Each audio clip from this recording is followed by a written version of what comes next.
Glenn, it's an absolute pleasure to have you back on the podcast today. How you doing? Amazing, my man. Amazing, man. Thanks for having me back. No, awesome. No, it's a pleasure to have you back on my show. And like, it's been a while, hasn't it? I think last time we did the podcast must be, I think it was like during like, is it COVID time? It was like a year and a half or two ago. Oh yeah, it was definitely. It's been a long time. It's been a while. That's for sure. Yeah. And like, is it what, I mean, there's been loads of like changes and I see, in your content, like lots of different things have been happening in your world. Because I see you have the 800% Club, you've got your Rise and Grind morning show, which you stream live on, many different platforms. I saw you was on like Forbes magazine as well, like, and you're doing like speaking, and there's so much that you're doing. Like, where I'll start off is basically like, what was it like being like featured on Forbes magazine? Like, well, how was that? Well, it's neat. The world's a little bit different when it comes to magazines and reach and so basically there was an article. They did a whole article around the morning five simple steps to an extraordinary life. Little book that I wrote and a movement that we were able to create. And so they wrote an article on that, and it was cool, man. Somebody actually tagged me in it and was like, "Hey, check this out, man. You're in this Forbes thing." And I'm like, "Wow, this is all right. Okay." So it feels nice to, you know, it just feels nice to be seen and to know that the content that we're pushing out in the world is actually making an impact. Yeah, yeah, no, definitely. And I think like, you show up like every, time for those Rise and Grind events that you do in the morning and that morning show. And I think like, how's that been? It must be great, like, connecting with people. How does it feel like to have that effect on, positive effect on people's lives? Because I think it really, when I hear it, your show, or I see it, it makes me want to get things done. There you go. That's what it's supposed to do, right? Motivation, education, and inspiration. And having the opportunity to start the day off with amazing superhumans from all around the globe. There's nothing better than that, as far as I'm concerned. It's a gift. It's a blessing. It's something that I love to do, and it's been really kind of the backbone through this crazy season that we've all gone through.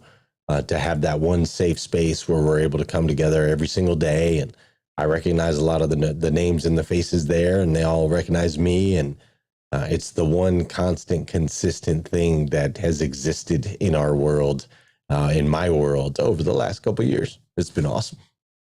Yeah, and it's quite amazing, isn't it? That connect, that connectivity, connecting with people, and that belonging in a group, and having something positive.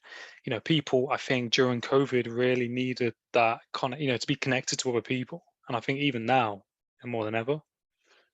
Yeah, I agree, man. That was probably the worst part of COVID, right? Is that people were kind of torn apart and didn't have that opportunity to connect with their loved ones or, friends, neighbors, to be able to go to events, all of those things. When you take away the community part of humanity, when you take away that community, it's very difficult. It's difficult on the human mind. It's difficult on the heart. It's difficult on the soul and the spirit of a human when they're removed from community in that way. So I'm just thankful that, COVID happened when it did, which was in 2020, when we had technology that allowed us to be able to come together, even if it was just audibly, we were still able to come together and get that sense of community that I think most people need. I think it's really important that everyone walk within a community of people that lift them up, encourage them, challenge them, support them. It's, life was not meant to go alone. Yeah, definitely. And I think like, it's that time period, wasn't it, where a lot of people found something that, they really wanted to do, something that, it gave people that time and opportunity for some people to, figure out what direction they want their life to go into, if that makes sense. And I think like I wouldn't have probably done the podcast if it wasn't for that moment in time for me to stop and think about things. Yeah, sometimes you sit still, right? There's a book called oh shoot, it's written by Elizabeth Gilbert, the woman who wrote Eat, Pray, Love. And That's a film, isn't it? yeah, it became a film. Yeah. And then she wrote a book called Big Magic. And in this book, Big Magic, it talks about how ideas are actually like, they actually exist. Like they have a desire to be brought to life. And so they float around in this space in between, looking for a host, looking for someone who will bring that idea to fruition. And most people are so busy moving and shaking that the idea doesn't have time to rest and to root itself, right? And it just wants to be brought to life. And we see this all the time. Adam, I a long time ago, I used to live in Flagstaff, Arizona, man. It's up in the mountains. It snows 6 months out of the year. It'd be cold, bro. We'd be in this little apartment. I'd be freezing. And I'd be laying there I'd be laying on the couch. I'd have the blankets up over my body, right? And I'd be watching TV and I need to change the channel because back then we didn't have on-demand TV or programming. You didn't get to pick what you wanted. You had to flip through the channels. And so I'd be laying there and I'd want to change the channel, but it'd be so cold. I wouldn't want to take my arms out of the blankets to change the channel. And I had this idea. I was like, man, I need to make a blanket with sleeves. If I had a blanket with sleeves, that would be perfect. I could stay warm. I could change the channel. But then I never took action on that idea. I never brought it to life. And fast forward like a year and a half, 2 years later, I saw the Snuggie, right? They released the Snuggie. And whoever it was that invented the Snuggie, guy made millions and millions and millions of dollars and changed the way that people were able to be comfortable in a blanket, right? And so these ideas, I think all of us in our lives probably can say, oh, I had that idea. I wish I would have done that. I think we all have that. And that's what this book, Big Magic, points to is make sure to slow down enough to where the ideas can take root. And then also when you get an idea, take action on it, right? Even if you don't know where it came from or you're not an expert or whatever, take action. Otherwise, that great idea is going to go find another host. And that person is the one who's going to reap the rewards. So COVID caused everyone to slow down. And it created that space for people to start being creative again. Instead of just going through the motions each day, they were now going, well, maybe I could launch a podcast. Maybe I could travel the country with my family. Maybe I could try a new job or a new career, a new path, right? It started opening all these questions. And so I think that there was a tremendous shift in people's lives over the last couple of years in a positive way, though it came through a very traumatic season. I think it was incredibly positive for most people on this planet to be able to experience that and say, oh, wait a minute, maybe there's more to this thing called life than I gave it credit. Yeah, definitely. And I think like, it's a really good point that you mentioned with like ideas and, like people think about doing things. And I think like you said, we all sometimes can be in that place. And you mentioned that like you had the idea for like a blanket, where you could have your hands in and change the channel and that kind of thing. And I think like you see that so many times and there's sometimes, you know, we think about doing something, but then if you don't, like you said, if we don't do it, someone else will think about it and then take action on that thing and then, profit from it or whatever. But then, like I think I did that with, like we can put things off, can't we? We can delay things, we can get busy. And I think like COVID stop people from kind of spinning their wheels and to really think about stuff and to reassess their life and what direction they want to go into and maybe think about what relationship they want. I think it was really a pivotal point for people, and it's important, isn't it, to have that space and that bit of space to stop and think and reassess things. and have that action obviously with it as well. Yeah, you got to do it every day, really. That's why I'm such an advocate of the morning routine is, every single day, sit quietly and allow yourself to think and to process and to experience and to create, right?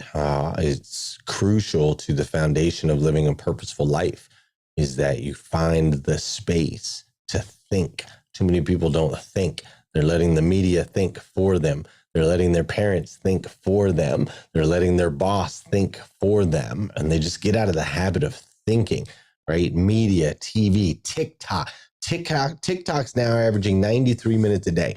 People are averaging 93 minutes a day at 15 seconds at a time. That's a full-length feature movie at 15 seconds at a time on TikTok. Add that to the 33 minutes they're spending on Facebook, the 31 minutes they're spending on YouTube, the 28 minutes that they're spending over on Twitter. We're looking at like 6 to 7 hours a day that people are scrolling through social media feeds so that they don't have to think. They can just consume, right? And then you got 8 hours of sleep, you got 8 hours of work. Where are you going to create the impact in other people's lives that you were ultimately designed to do? You can't do that if you don't take the time to sit, create, think, challenge, write your goals, dream, envision yourself at a higher place, right? And so, yeah, that was a great catalyst for that to get people to start thinking again. And I think the world needs more thinking. Yeah, no, most definitely. No, I completely agree with you. And I think there's a lot of self-discipline. I think in social, you have to be very self-disciplined in social media, and what you look at, what you consume, what you let influence the way you think, don't you? And I think, as a creator like ourselves, we have to put content out there on social media. And I think, like, if I go on Instagram, I will go on there to post, or I will go on there to support other people who, in my network. And Sure. sometimes I'll get sidetracked by a video, and then, like you said, 10, however many minutes might go by, and then I come back to myself and I'm like, okay, I'm gonna get back on track now. But some Totally. people get lost in that, and they'll spend, like you said, it all adds up, and people don't think it's that much because it's just a couple of minutes. But then like you said, you compound that over time, and you've got hours. Right, right. And they're good at it, man. These companies are designed to hook you in there, drop you a notification, tie you to it, get you addicted. Yeah, you need to post every day. You got to post twice a day. You got to post 4 times a day. You want to get viral. You want to get seen. You got to do this. You got to do that. Because they know that every time you go in and post, then you're going to scroll. You're going to comment on somebody else's. You're going to like somebody else's. And that's their job. Their job is to keep you on that app for as long as humanly possible. They get paid by those that are advertising and marketing. The people that are marketing and advertising pay them to keep you on the app looking at their ad. Like, that's the whole model. So they have teams of thousands of people that are tapping into the psychology of the human mind in order to continue to bring us back into those platforms. It is a blessing. It is the holy grail. I am so thankful for social media. The stuff is free. We've been able to build multiple multi-million-dollar companies simply using organic social media strategies. So I am incredibly grateful for it. And at the same time, I keep it at arm's length. I keep it at arm's length, and all of you should too. Go on there, create, do what it is that you need to do. Maybe connect, high five a person or two, and then get the heck out of there and get some stinking work done. Your life's going to be gone before you know it, and you're going to look back and you're going to have a bunch of memories on Facebook, but you're going to regret the fact that you didn't put in more work instead of scrolling. Stop the scroll. No, I love it. No, I completely agree. I completely agree. And I think, people need to, take that advice and, apply it to their lives, because it's worth its weight in gold. And also, I just come to mind, like, the topic of relationships, and, why, relationships are important in regards to, like, positive relationships. Because I think, like, the people you surround yourself with, you become like the people you're around. And like, I see the people that you're around, and I identify it, in myself, since doing podcasting and networking. And I think, like, people sometimes might not take certain actions in their life based on probably their circle or what people might be saying? Like, what do you think about that? Like, relate to that growing up, or just in general? Yeah, I am blessed, man. I mean, golly, sometimes I just look through the Rolodex in my phone. I'm like, holy crap, man. I cannot believe I have the cell phone number for the number one motivational speaker in the world, the cell phone number of multiple billionaires, the cell phone number of influencers and global impactors. It's like, holy crap, man. Like I can't even believe it sometimes. Some of the people that are in that area, but because of that, they push me to be more. They challenge me to be more. Like I am grateful to have a seat at the table, and now I'm doing everything in my power to make sure that no one kicks me out of that seat. Right? I want to be the guy at the table building and creating. So I absorb and I listen and I seek opportunities to serve as much as humanly possible. I'll message those people just out of nowhere. Hey, thinking about you. What project are you working on right now? How can I help? Right? What matters to you most right now? I had, Grant Cardone has become a really good friend of mine, and Grant sent me a message the other day. He said, "Hey, I need you to support Sabrina. She's in a pageant, and it's $2 per vote. Go buy some votes for Sabrina." Right? Like just normal parenting things, fun, like fundraising. We're as parents, we sell chocolate bars, and we want our kids to win, and all of these things. And so, that's the type of person I want to be. I want to be in a room filled with people that challenge me, inspire me, motivate me, and educate me, and feel as though I give more than they do. Right? I call it the 80-20 rule. I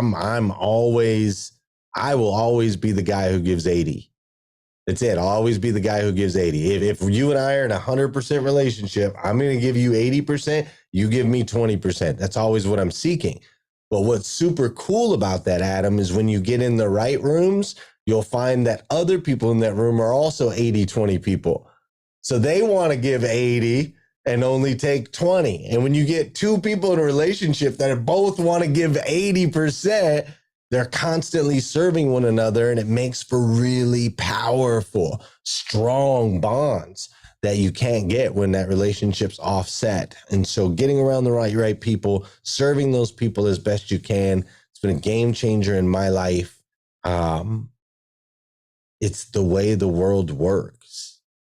You have to get exposed to that which is beyond your understanding, that which is beyond your current level of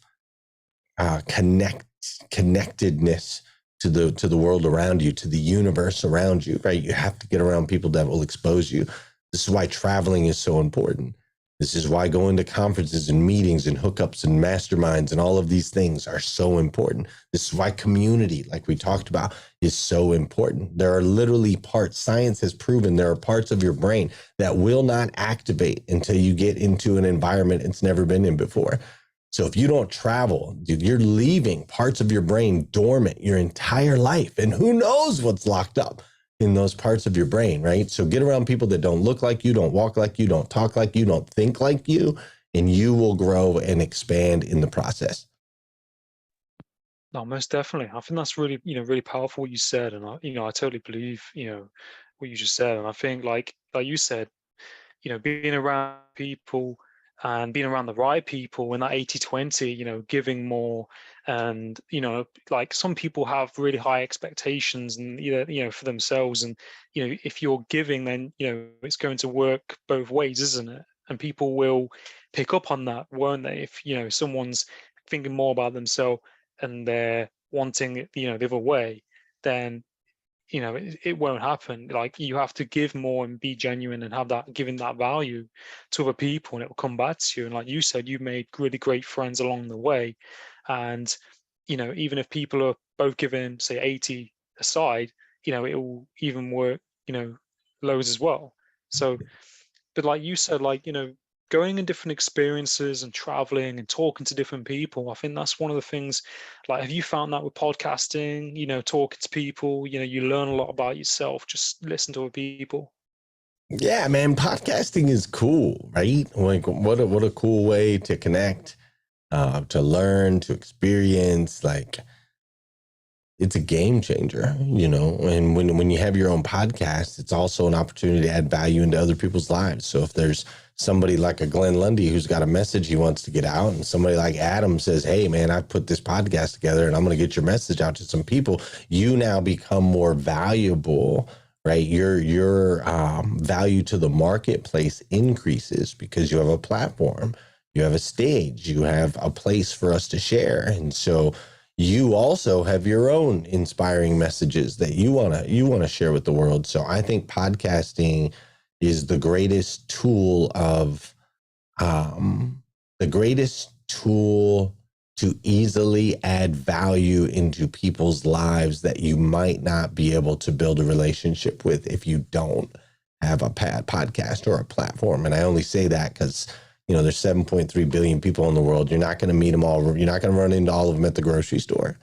And so you have to have a product that can amplify their voice. Because let's face the reality, people are all about themselves, right? What are people thinking about right now? They're thinking about themselves. They're thinking about their to-do list. They're thinking about how they can apply this. They're thinking about, we're selfish beings by nature, right? We're selfish beings. And so if you don't have anything to bring to the table, it's very difficult. And I see this all the time. And I get people that message me all the time. People will say, hey, Glenn, I have a great story. You should put me on your show. Hey, Glenn, you should let me speak over at your thing. Or, hey, Glenn, will you coach me for free? Will you mentor me for free? Like, there's all these people and they come and they don't bring anything. And when you don't bring anything to the potluck, like you're that relative, you're the one that nobody wants to be around because you're not adding value. You have to add value to the party. And a podcast is an easy way to do that. Yeah, definitely. Yeah, definitely. And I think like people, like you said, are very, you know, selfish, you know, and it's like you We said, can't I help think, it, man. We're just people. yeah, That's yeah, what we are. You got to preserve yeah, yourself. That's part yeah. of it, you know? Yeah, I think there's balances with it though, isn't there? I think some people are Sure. like completely the other way and they just want to be, you know, by themselves and they don't care about other people. Well, I And that think that it's probably, thoughts in action, Adam, right? yeah, So we all think mm, selfishly initially, yeah, right? All of our initial thoughts are around perseverance, survival, um, you know, all of those things. And it's a practice. You have to practice shifting that thought from me, either shifting it from me to you or me to we, right? How do we gain? It's easier to shift from me to we than it is from me to you, right? If I just go, okay, well, I'm going to get absolutely nothing out of this, but Adam is, that's a far stretch. Where if I just say, well, we are both going to benefit from this, then it fulfills my own selfish nature and it gives me an opportunity to serve you. And so that I think is the key, is understanding it's human tendency to think of yourself first. There's nothing wrong with that. You just want to continue to expand that thought. When you do decide you're going to reach out to someone or experience someone or be in a relationship with someone or work with someone, expand that thought from me to we and make it beneficial for everybody. yeah, yeah, most definitely. No, I completely agree. And it's that exchange, isn't it? You know, I'm helping you, and you know, it's that yin and yang almost. And I thought of that recently, like, because in my current job at the minute, I have to do workshops, you know, for people to help them back into work. And the first few times I did it, I was nervous and I was in my own head and I was thinking about myself. But then I had to I realized, and I was like, well, it's not about me. It's about those people who were turning up. So, you know, I stopped worrying about, you know, what I was feeling. I was thinking more about them and providing value to them. But like you said, we ultimately sometimes get caught in our, you know, in our own stuff, if that makes Sure. sense. But even that right there, that's a we, right? Like Mm, Adam was thinking about himself and he was nervous and he was worried and he was concerned. And then ultimately he shifted the thought and said, well, actually, it's about them. I want to be able to make an impact on them. But even in that sentence alone, you hear the word I, right? I want to make an impact. I feel fulfilled when I make an impact. I like to light them up. I like to get people jacked, right? Like there's still selfishness in the we, right? There's still a benefit from it. There's actually an episode of Friends. It's so funny that kind of talks about this. So that's kind of off the wall. Just thought it just popped into my head. But like Phoebe was running around trying to do a good deed that didn't benefit her in any way, shape, or form. And no matter what she did, it always came back, whether even if it was just a feeling of feeling good, right?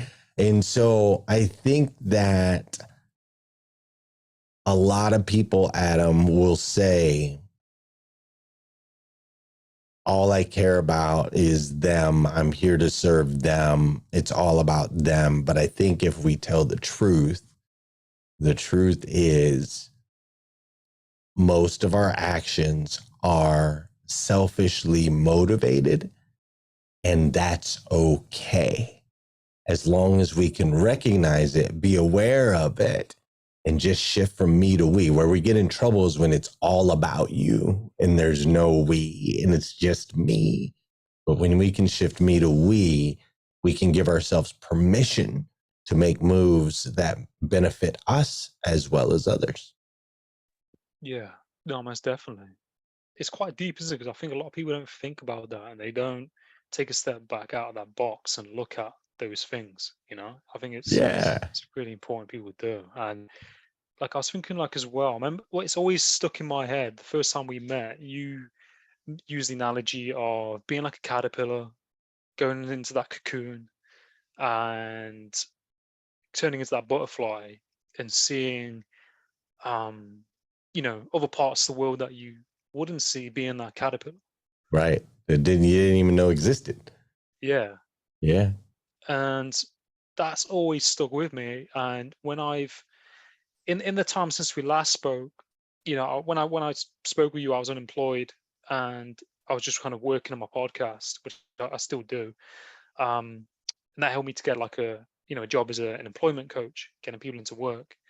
But that didn't work out. But I always kept thinking about that caterpillar analogy of, trying different things and seeing different, you know, roles and having different experiences and learning. Whereas if I hadn't have done that, I wouldn't have seen those different parts of life. I had those experiences. That's right. And it's just something that I really, I always kind of hold on to, and I always think about it. And I always tell other people it. And I always tell other people that I did a podcast with my friend Glenn Lundy, and he said, and I think it really helps people to kind of think about stuff. Yeah, man. Perspective's everything. And we can only see what we position ourselves to be able to see. And a lot of times we have to get into really uncomfortable, tight spaces, right? Like the cocoon. We have to get into uncomfortable, tight spaces, not knowing what's going to happen on the other side. The caterpillar that goes into the cocoon does not know it's coming out a butterfly. It has no idea. It just knows it has this compelling desire, right? This burning desire, this instinctive desire to sit still, and it builds a cocoon to protect itself in that stillness with no idea of what will transform. No idea. How amazing is that, right? It doesn't have a plan. It doesn't have a roadmap. It's not mapped out. Nobody gave them a blueprint. There's no owner's manual that says, hey, Mr. Caterpillar, here's what's going to happen. You're going to live for 3 weeks, and then you're going to feel this way, and then you're going to experience this, and then you're going to build a cocoon, and then you're going to come out and you're going to fly around the world. Ain't nobody telling the caterpillar, right? They just go by their natural instinct without knowing what's on the other side. And because they follow in that flow, they get to experience the world from all sides. They get to experience it from the bottom up and from the top down. What a beautiful existence that a caterpillar has. Human beings are far more if you're a biblical person or a religious person or anything like that, but per the creation story, human beings are far more beloved than even the beautiful caterpillar. So if you believe that to be true, that we are to experience life to its fullest, if you believe that to be true, then there will come times in your life where you just have to go with the flow of the universe, get out of the way, and quit trying to figure out what's on the other stinking side and just go climb in the dang cocoon. And yes, it's uncomfortable. And yes, it's dark. And yes, it's scary. All of those things. But if you trust when you come out the other side, it'll be a whole new world for you. So thanks for reminding me of that, man. I love that. I haven't talked about that since I talked with you. I don't think. It just No, you're reminds welcome. me. Yeah. Yeah, no, you're welcome. It's a really, really nice analogy and like a really nice way of seeing, the world. And it's true, isn't it? Yeah, and you must see that in people, maybe in your work or in your life, or even on, say, like in the media. We see, I think, some people who start out, and you just see them kind of like, steadily gravitate and build that momentum. And like you said, it's people sometimes, we all sometimes get in a comfort zone, but then, once you've pushed past that, um, the unknown, you become like you become more used to dealing with that uncomfortableness. That makes sense, or Yeah, dealing you with it. get used to it. That's for sure. The great TD Jakes once shared a story. He said that his Bishop TD Jakes, he shared a story that his son was debating on whether he was gonna go left or go right, and his son said, "Well, Dad, what if I go left and it's not the thing I'm supposed to do?" And TD Jakes responded to him and said, "Son, if it's not the thing, it'll be the thing that leads you to the thing." And that's the reality of it, right? When we test out these things, it might not be the thing, but it will ultimately always be the thing that leads you to the thing. I learned at 14 and a half years old, I learned how to run a register and hand Sprites and Cokes and tacos out of a window at Taco Bell at 14 and a half years old. Still to this day, I run my numbers and my math the same way. I communicate with people in the same way I did at the drive-through: a warm welcome, a big smile. I make sure to look them in the eye and make contact. I'm there to serve, right? Like, I learned those things. Taco Bell was not the thing for me. I was not destined to be a Taco Bell franchise owner, but ultimately that season of my life is still a piece of me 30 years later. So knowing that the thing will always lead you to the thing, even if it's not the thing, is a great way to live. Gosh, that's such an awesome like story and like memory that you have. And I think, like you said, that thing at that time might not be the thing, but it's leading you to like the next thing, and so on and so forth. And like you said, like being in Taco Bell, being on that drive through, those skills and those lessons that you take from that, you can apply to your life and what you do now. And it's sometimes like when you look back, isn't it, it kind of makes sense. You connect those experiences and those jobs. And I think about, it just reminded me of when I used to work in restaurants, like talking to people, listening to people, communicate, that communication, that building on that communication and listening. Because I used to filter information out. I would kind of listen to what I wanted to hear. And that challenged me, that job. And it pushed me to listen and communicate more better.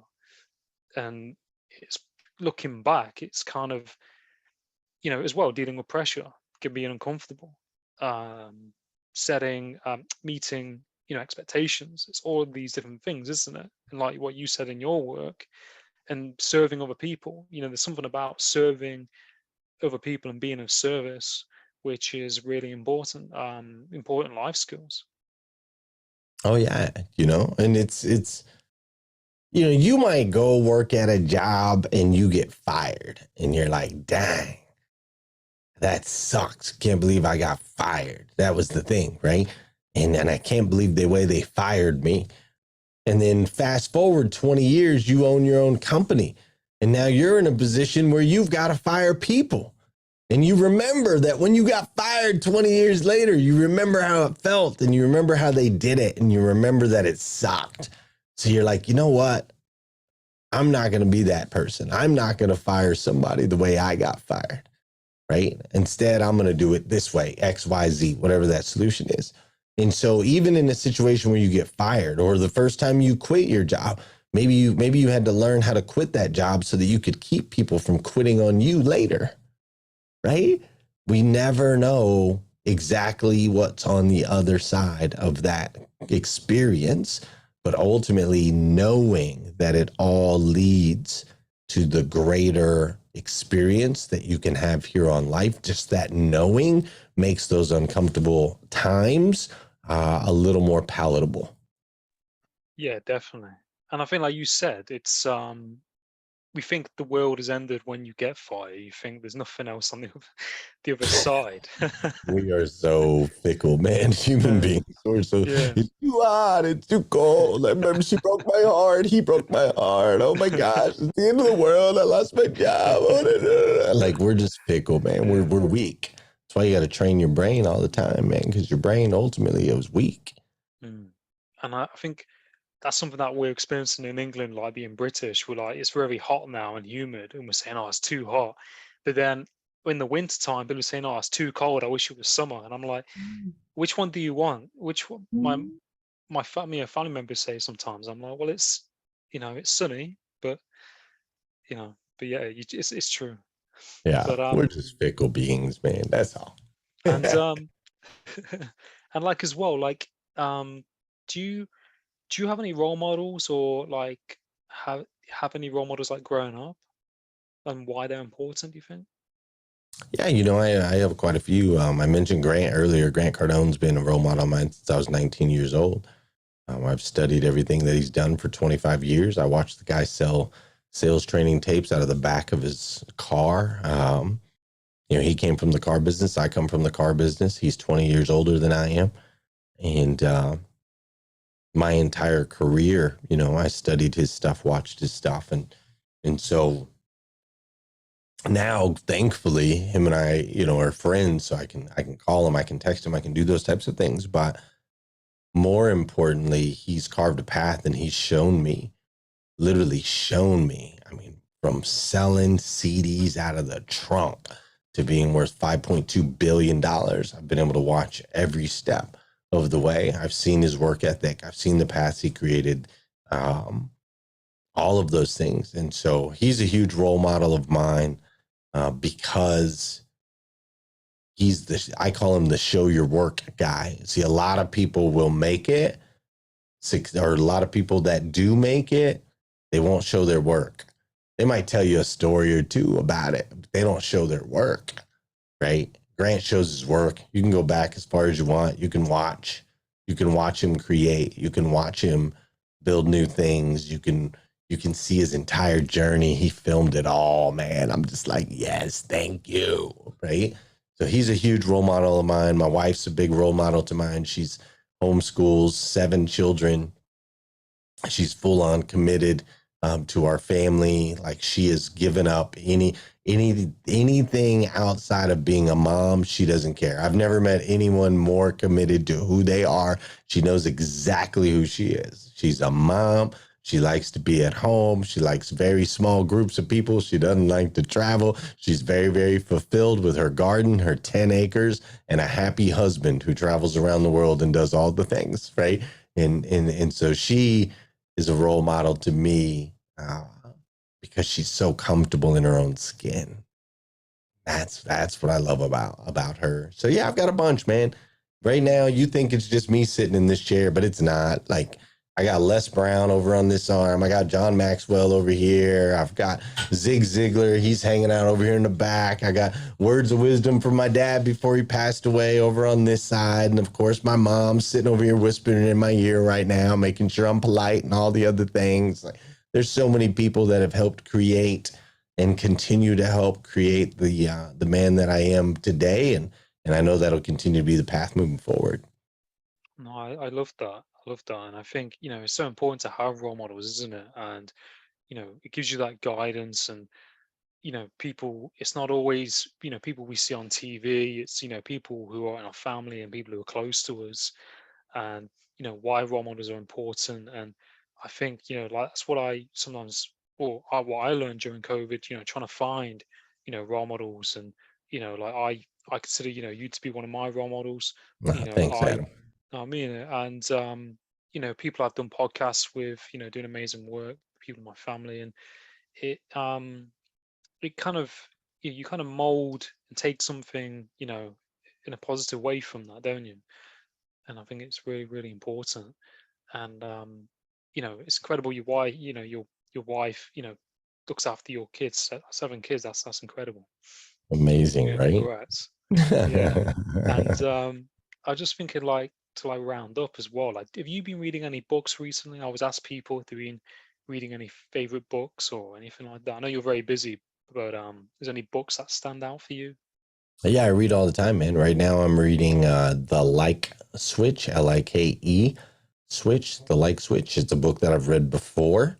I typically read it 2 or 3 times a year. There's a lot of great things that are, in that particular book. I recently read Green Lights by Matthew McConaughey. It's an incredible book. Will Smith's new book that came out, I guess, 8, 9, 10 months ago. That's also another amazing read. I'm reading some books currently around strategic stuff like Facebook ads and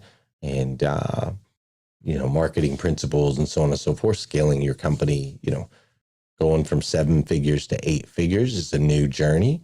And so I'm reading some things over in that area. And then, of course, you always got the goodies, right? Think and Grow Rich. You got to read that once a year. And How to Win Friends and Influence People. You got to make sure you read that every as much as you can. I read that book anytime before I go to meet somebody that I really respect. I will always read that book, How to Win Friends and Influence People, before I go and sit down with them. So, but yeah, reading is a everyday part of my life. I spend time, reading, learning, absorbing as much information as humanly possible so that I can discern what information is right for me and ultimately take that out on my path as I continue to grow as an individual. No, I love that. And I think like it's so important to read, isn't it, to find that time to read, in our day. And you can take so much from reading, and a lot of life lessons, a lot of material in books. And I love reading as well. And I think it's super important to read.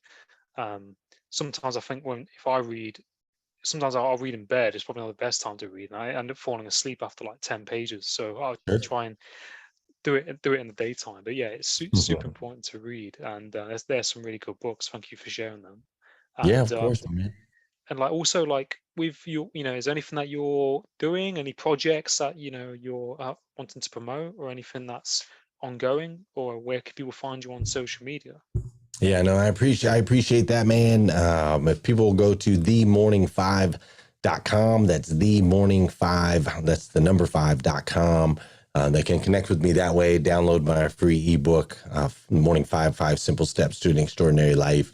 They can download that, read it in less than an hour, start applying a powerful morning routine. It'll change everything for you. And that's the best way to connect. I love to connect by being able to serve right out the gate. Here you go. Here's my free ebook. If you like it and you feel connected, then let's take it a little further. And obviously, you can find me anywhere on social media. I'm everywhere. Just look up Glenn Lundy. Appreciate you, Adam. No, I appreciate you too, Glenn. Really, really grateful for your time and being on the show, and really, really means a lot. And I'm really, grateful to be your friend and be able to do this, these chats on the internet. And I wish you all the best in everything you're doing. I think you're doing awesome, awesome work. And you know, you inspire me to show up and to keep going. Let's go, my man. Show Yeah, up let's do and it. keep going. Let's go. Appreciate you. Take Take it care. easy. No worries.